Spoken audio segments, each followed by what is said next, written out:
నమస్కారం గురుగారు. నమస్కారం అమ్మా. గురుగారు, త్రేతాయుగానికి సంబంధించినటువంటి ఈ రాముల వారి కథ ఏదైతే ఉందో అది ఈ కలియుగానికి వర్తిస్తుందంటారా? ఒకటమ్మా, ఇక్కడ కథ అనటానికంటే కూడా రాముడి యొక్క జీవితం అంటాం ఇంకా బాగుంటుంది. యావత్ స్థావంతి గిరయంతి వాల్మీకే చెప్పాడు. ఇది ఎప్పటి వరకు బ్రహ్మగారు చెప్పాడు. రామాయణాన్ని రచించిన తర్వాత బ్రహ్మగారు దాన్ని ముందు మాట అంటామే. మనం ఏదన్నా పుస్తకం రాస్తే పెద్దవాళ్ళ దగ్గరికి వెళ్ళి అయ్యా ముందు మాట రాయండి అంటాం. రామకథ అంతా రచించిన తర్వాత వాల్మీకి బ్రహ్మగారు చూసి ఆయన బ్రహ్మగారు ఒక మాట అన్నాడు. యావస్తావంతి గిరయంతి సరిదద్రు మహీతలే. సూర్యుడు, నక్షత్రాలు, గ్రహాలు, ఖగోళాలు ఉన్నంతకాలం రామాయణం ఉంటుంది. తావత్ రామాయణ కథ లోకేషు ప్రచరిష్యతి అన్నారు. ఉంటుంది అని చెప్పలా, ప్రకాశిస్తూ ఉంటుంది. ఉండటం వేరు, ప్రకాశించడం వేరు. అంటే మనకి 24/7 365 అంటామే. ఇట్లాంటి 24/7 365 కొన్ని లక్షల కోటాను కోట్ల సంవత్సరాలు గడిచినా రామాయణం ప్రకాశవంతంగానే ఉంటుంది. దాంట్లో ఉన్నటువంటి ఆ కిరణాల్లో ఏమాత్రం సారహీనం ఉండదు. సూర్యకిరణం ఎలా ఉంటుందో అలాగే ఉంటుంది. అయితే ఈ కలియుగానికి పనికొస్తుంది. అసలు ఏ యుగానికైనా పనికొచ్చేదే రామాయణం. అంటే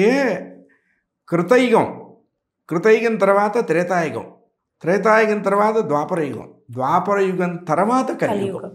అంటే కృతయుగంలో పుట్టిన వాళ్ళు కొంతమంది అనుకున్నారట, అయ్యో మనం త్రేతాయుగంలో పుట్టలేకపోయినా మన లైఫ్ అయిపోయింది అనుకున్నారు. ద్వాపరయుగంలో పుట్టిన వాళ్ళు అనుకున్నారట, అయ్యో మనం త్రేతాయుగంలో పుట్టలేదు, మన టైం అయిపోయింది అనుకున్నాం. అంటే ఏమిటి, పై యుగం వారు ఆ యుగంలో పుట్టలేదని బాధపడ్డారు, కింద యుగం వారు ఆ యుగంలోకి అప్డేట్ అవ్వలేదే అని బాధపడ్డారు. అంటే ఏమిటి, అన్ని యుగాల వారు అప్డేట్ అవ్వలేకపోయినామని బాధపడ్డటువంటి ఏకైక యుగం ఏదైనా ఉన్నది అంటే అది త్రేతాయుగం. ఈ కలియుగానికే కాదు, ఏ యుగానికైనా నిత్య నూతన. అంటే 2 3 6, 2 4 8, 2 5 10, 2 6 12, 2 7 14 ఈ ఎక్కం ఒకటేగా. ఇది ఇండియాలోనూ ఒకటే, ఇంగ్లాండ్లోనూ ఒకటే, ఇంటూర్లోనూ ఒకటే, ఆస్ట్రేలియాలోనూ ఒకటే. ఈక్వేషన్ మారదుగా. a+b² = a² + 2ab + b² or a² + b² + 2ab ఒకటేగా. ఈక్వేషన్ ఏమన్నా మారిందా? ఏమండి, అమెరికాలో డాలస్ నగరంలో ఇట్లా ఉంటుంది, టెక్సస్లో ఇలా ఉంటుంది, కాలిఫోర్నియా లేదుగా. ఇది ఎలా మారలేదో రామాయణం కూడా కలియుగానికే కాదు, అంటే కలియుగానికి మరీ కావాలి. ఎందుకంటే కృతయుగం 100% క్రిస్టల్ క్లియర్, ప్యూర్ అన్నమాట, ప్యూర్. త్రేతాయుగం కూడా అలాగే ప్యూర్. ద్వాపరయుగంలో ఒక 75-25 కలిసింది. కలియుగంలో 99 + 1, ఒకటే పుణ్యం 99 పాపం. ఒక్క పుణ్యానికి 99 పాపం ఏమిటి అసలు? అంటే ఆ బ్యాచ్ ఎక్కువగా ఇక్కడే పుట్టారు. త్రేతాయుగం, ద్వాపరయుగం, కృతయుగాల్లో సెంట్రల్ కమిషన్ కోసం పుట్టారు, అంటే జనార్దనుడి లెక్క. కలియుగంలో సెన్సెస్ కమిషన్ కోసం జనాభా లెక్కకి పుట్టారు. జనార్దనుడి లెక్క వేరు, జనాభా లెక్క వేరు. కలియుగంలో మస్ట్ కావాలి. ఎందుకు కావాలి? మన పిల్లలు మమ్మల్ని చూడలేదండి అని ఏడుస్తున్నారు తల్లిదండ్రులు. మనం బ్రతికుండగా మనకి జన్మనిచ్చిన తల్లిదండ్రులు వృద్ధాశ్రమాల్లో, అనాథాశ్రమాల్లో ఉన్నట్టే మనం చచ్చిన వాడితో సమానం. చచ్చిపోయినాం.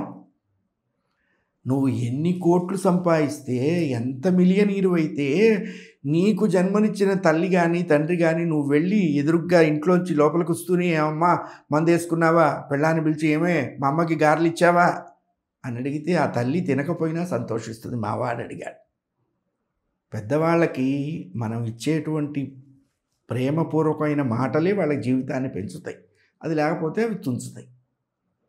ఇది కావాలి అంటే రామాయణంలో శ్రవణకుమారుడు వృత్తాంతం.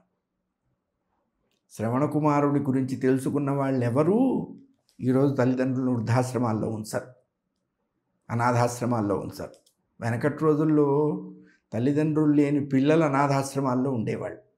ఇప్పుడు బాగా డబ్బున్న వాళ్ళ తల్లిదండ్రులు అనాథాశ్రమాల్లో ఉంటున్నారు, డబ్బున్న పిల్లల తల్లిదండ్రులు. ఈ యుగానికి కావాలిగా రామాయణం. శ్రవణ కుమారుడు ఇంటివాడిని చదువుకుంటే తల్లిదండ్రులు ఇళ్లలోనే ఉంటారు. నా భర్త నా మాట వినాలి అనుకునే భార్య నా భర్తకి జన్మనిచ్చినటువంటి అత్తమామల మాట నేను వినాలి అనుకోవాలి. సీతమ్మవారు అదే వినాలి వినాలి. ఉమ్మడి కుటుంబ వ్యవస్థలో ఉన్నవై మనం ఎప్పుడు నాశనం అయిపోయినాం, ఎక్కడ పాడైపోయినాం అంటే ఉమ్మడి కుటుంబాలు ఎప్పుడైతే పోయినాయో జీవితాలు దెబ్బతినిపోయినాయి.